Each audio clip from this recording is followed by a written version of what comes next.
બચાવવા માટે એક અભિયાન છે આજે કરી રહ્યા છે। તો પાણી બચાવો, પાણી અમૂલ્ય ભેટ છે। તો કોની ભેટ છે? કુદરતની અમૂલ્ય ભેટ હોય તો એના માટે આપણે કોઈ એક પણ રૂપિયો આપવાનો હોતો નથી। આપો છો તમે ભગવાનને કે લો ભગવાન અમને પાણી આપજો? નહીં ને।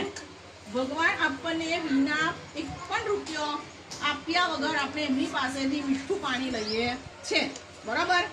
તો કુદરતી રીતે જે પાણી મળે છે એના સ્ત્રોત પણ તમને ખબર છે। કયા કયા સ્ત્રોત? તો કે દરિયો છે, સમુદ્રમાંથી ખારું પાણી મળે છે, પણ એ સિવાય સરોવર, કુવા, તળાવ, વાવ, ઘણું બધું છે। મોટા મોટા સરોવરો જેને આપણે નદી જેવા પણ જાણી શકીએ, અને હિમ નદીઓ, ખીણો, ખાઈઓ, એ બધામાં પણ પાણી જ હોય છે। તો આ બધી શું છે? એના સ્ત્રોત।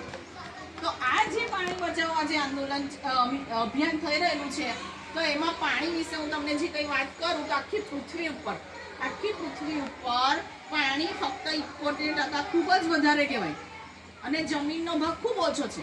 જમીનનો ભાગ ફક્ત 29% છે।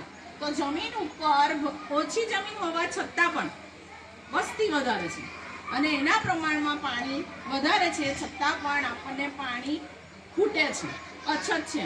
તમે ગામડાઓમાં જોતા હશો કે ઘણા ગામડાઓમાં અઠવાડિયા સુધી પણ પાણી આવતું